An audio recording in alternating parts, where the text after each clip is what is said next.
Assalamualaikum warahmatullahi wabarakatuh. Hari ini kita akan membahas mengenai materi tentang kutipan atau citation. Umumnya disebut citation atau dalam bahasa Indonesia kita menyebutnya sebagai kutipan. Apa itu kutipan atau citation? Kutipan adalah suatu rujukan kepada buku ya, misalnya apabila kita menulis artikel ilmiah atau kita menulis skripsi ya, tesis, disertasi. Nah, umumnya kan kita tidak mungkin menulis tanpa sumber referensi. Pasti kita membutuhkan sumber referensi. Baik itu dari buku, artikel jurnal, halaman web, atau mungkin hasil penerbitan-penerbitan lainnya, misalnya artikel di koran dan lain sebagainya. Nah, ketika kita mengutip dari sumber-sumber tersebut ya sebagai legitimasi dari pernyataan kita atau kita menghadirkan data dari sumber-sumber tersebut, maka itu yang dinamakan kita sedang mengutip. Dan ketika kita mengutip, maka itu adalah bukan kalimat kita sendiri. Oleh karena itu, kita wajib mencantumkan sumber kutipan atau sumber citation. Nah, idealnya sumber-sumber kutipan tersebut atau sumber-sumber citation itu harus bersifat primer atau disebut juga sebagai sumber tangan pertama. Artinya apa? Ketika kita mengutip pendapatnya, misalnya seorang ahli ya, misalnya dalam mendefinisikan sebuah istilah, misalnya kita mengutip pendapatnya Oakley dalam mendefinisikan istilah gender. Apa itu gender? Misalnya kita sering mendengar kesetaraan gender. Nah, gender itu apa? Nah, misalnya, terus kita mengutip pendapatnya Oakley bahwa gender merupakan peran antara laki-laki dan perempuan, dan itu merupakan konstruksi sosial, bukan merupakan hal yang alamiah.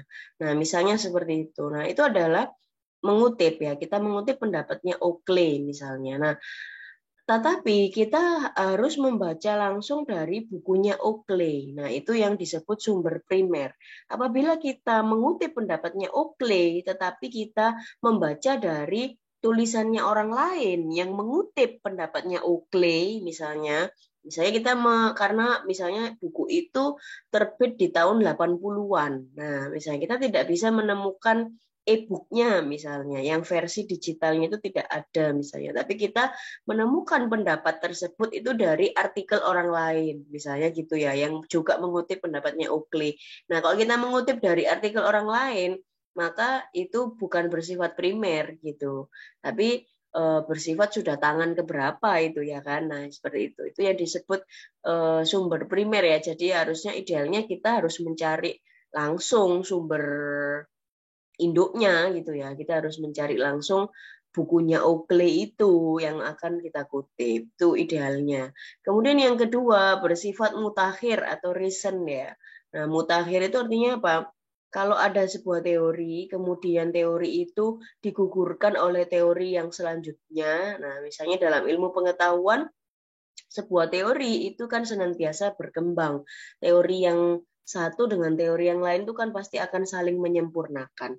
Oleh karena itu, kalau kita mau mengambil referensi atau kita mau mengutip harus dari data yang paling terbaru atau mutakhir gitu ya. Misalnya kalau kita mau menulis tentang bagaimana penanganan COVID-19 di Surabaya, misalnya seperti itu. Kemudian kita mengutip data pasien COVID. Nah, antara data tanggal hari ini dengan tanggal kemarin saja kan sudah berbeda datanya. Maka kita harus memakai data yang paling mutakhir. Nah, itu ya untuk memperkuat data kita.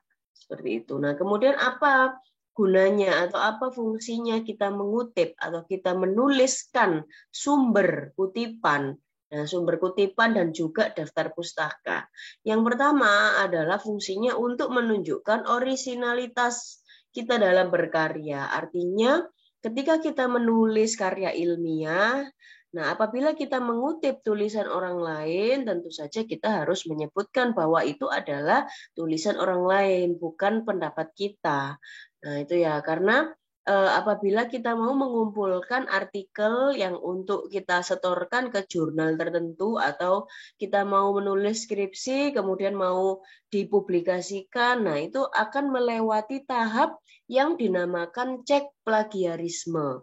Nah, dalam tahap cek plagiarisme itu biasanya institusi-institusi itu memakai aplikasi tertentu untuk mengecek apakah tulisan tersebut sudah bebas plagiarisme atau belum.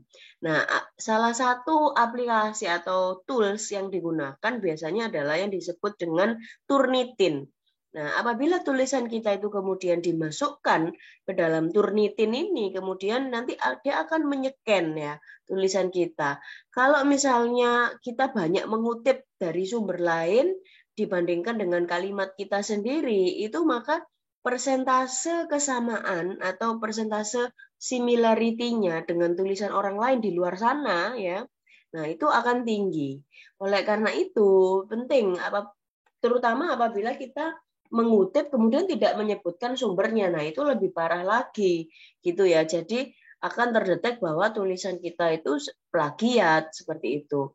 Nah, porsi penulisan kutipan ya di dalam tulisan kita itu tidak boleh lebih dari 20%. Kalau kesamaan tulisan kita dengan tulisan orang lain karena kita mengutip ya tulisan-tulisan orang lain tersebut di dalam artikel kita, itu kesamaannya lebih dari 20%, nah itu maka kita bisa terdeteksi plagiat atau bisa dikembalikan ke penulisnya kemudian disuruh memperbaiki lagi. Jadi harus kurang dari 20%. Oleh karena itu di dalam menulis ya tentu saja lebih banyak kalimat kita dong daripada kita menyalin atau kita mengutip gitu ya. Apakah memang mengutip itu boleh gitu ya, tetapi tidak boleh terlalu banyak porsinya gitu ya. Harus kurang dari 20%. Nah, di dalam mengutip pun itu kita juga tidak boleh serta-merta sekadar copy paste saja, meskipun kita sudah menyebutkan ya sumbernya.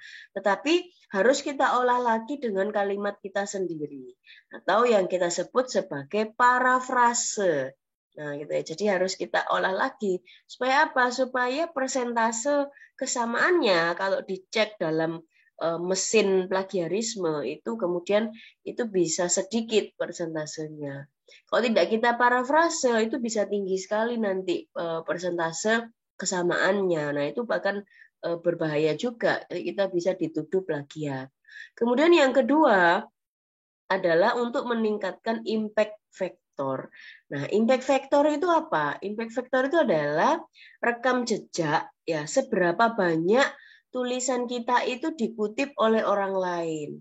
Nah, kalau kita mencantumkan sumber kutipannya, misalnya kita mengutip dari Jurnal Pariwisata UGM, artikelnya si X misalnya. Kemudian kita tulis setelah kita mengutip pendapatnya si X, kemudian kita tulis dalam kurung namanya si X itu siapa, kemudian tahun terbitnya berapa, kurung tutup. Nah, kalau kita menyebutkan sumber kutipan itu di dalam tulisan kita, maka kalau tulisan kita kemudian dipublish ya di internet, maka akan terkonek dengan jurnal tersebut bahwa oh jurnal ini sudah dikutip oleh penulis yang ada di Surabaya. Ya, misalnya oh sudah dikutip oleh penulis A misalnya. Nah, itu jadi semakin banyak jurnal tersebut dikutip oleh penulis-penulis lain di luar sana, maka angka citasinya atau impact factornya ini semakin tinggi. Nah, kalau nilai impact factornya tinggi karena dia makin banyak dikutip oleh orang lain, maka jurnal tersebut kan berarti nilai kebermanfaatannya juga tinggi gitu ya, karena berguna bagi orang lain, memberikan data bagi orang lain. Nah, ini adalah contoh kalau kita mau mengecek impact factor sebuah jurnal atau misalnya kalau impact factornya itu tinggi maka ranking jurnal tersebut juga tinggi.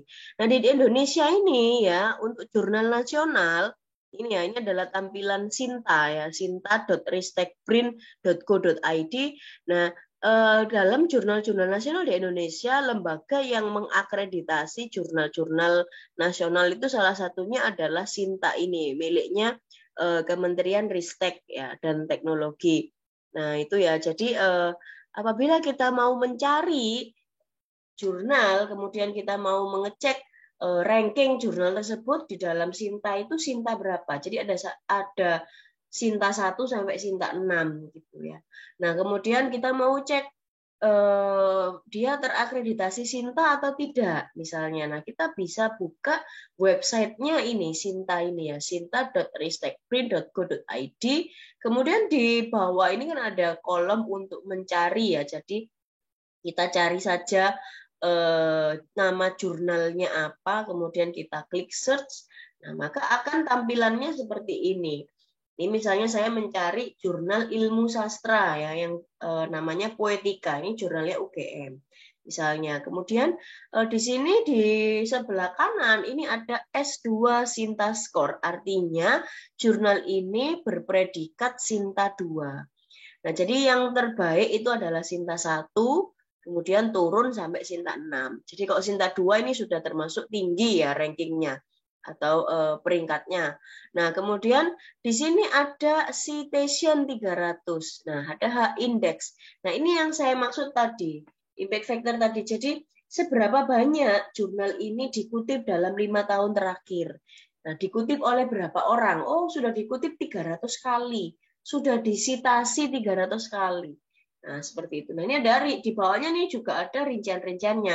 Misalnya, dalam jurnal tersebut, artikel yang berjudul Paradigma Teori Arena Produksi Kultural Sastra ini dikutip sebanyak 50 kali. Nah, ini akan terdetek. Kalau kita tidak mencantumkan sumber kutipannya, padahal kita mengutip dari jurnal ini, nah maka dia tidak akan bertambah ini angkanya. Jadi itu ya, itu kegunaannya selain untuk plagiasi, kita menyebutkan sumber kutipan tuh gunanya juga untuk menunjukkan impact factor terhadap jurnal yang kita kutip gitu. Nah, kemudian dalam menuliskan referensi baik kutipan maupun daftar pustaka ada beberapa gaya ya yang digunakan. Ada gaya Vancouver, ada style Harvard, ada Chicago, APA, MLA dan lain-lain. Nah, umumnya biasanya yang digunakan dalam institusi di Indonesia ini biasanya adalah APA dan juga Harvard. Saya akan contohkan. Nah, ini ya untuk contoh bagaimana sih caranya menyebutkan sumber kutipan dalam tulisan kita. Nah, ini ya, jadi harus mengikuti salah satu style ya yang ini dan juga konsisten. Artinya apabila kita menggunakan gaya APA, maka dari awal sampai akhir kita juga harus menggunakan gaya APA, jangan dicampur-campur. Kalau sumber kutipannya itu kemudian kita menggunakan gaya APA, maka nanti di dalam daftar pustakanya tata cara penulisannya juga mengikuti gaya APA. Nah, kemudian ini adalah contoh bagaimana mengutip model APA ya, misalnya kita mengutip pendapatnya Oakley yang dipublikasikan tahun 80. Kita mengutip pendapat ini, kalimat ini di halaman 25. Maka cara menulisnya ada dua ya. Bisa kita tulis di akhir kalimat seperti ini, misalnya gender adalah konstruksi sosial yang dibentuk berdasarkan kebudayaan masyarakat. Nah, ini adalah kalimatnya Oakley, bukan kalimat kita. Maka kita tuliskan sumber kutipannya adalah dalam kurung Oakley, 1980, page 25 atau halaman 25 kurung tutup.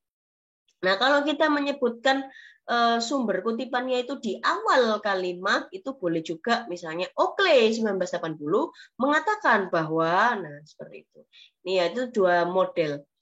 Nah, kemudian ini penulisan, kalau ini kan ada halamannya ya, karena ini saya mengutip langsung, tidak mengubah apapun kalimat Oakley. Tapi bisa juga kita mengutip tidak langsung, artinya kita bahasakan dengan kalimat kita sendiri. Oh, intinya ini. Gitu ya. Nah, maka kita tidak harus menyebutkan halamannya, bisa nama pengarang dan juga tahun saja seperti ini. Nah, kemudian ini adalah contoh perbedaan penulisan kutipan model Harvard dan juga APA. Nah, bisa dilihat ya, kalau model Harvard antara tahun dan halaman itu dipisahkan dengan tanda titik 2. Sedangkan kalau penulisan gaya APA, nah, antara tahun dan halaman itu dipisahkan dengan tanda koma. Nah, itu ya. Kemudian ini adalah contoh bagaimana kutipan langsung dan kutipan tidak langsung. Nah, kalau kutipan langsung yang kurang dari 4 baris, jadi kutipan itu penulisannya berbeda ya. Kalau kutipan itu sedikit, artinya misalnya yang kita kutip itu sedikit, kurang dari 4 baris. Maka cara penulisannya adalah digabungkan jadi satu dengan tulisan kita atau dengan kalimat kita. Nah, yang saya beri tanda kuning ini adalah kalimatnya Kustiningsih, bukan kalimat saya.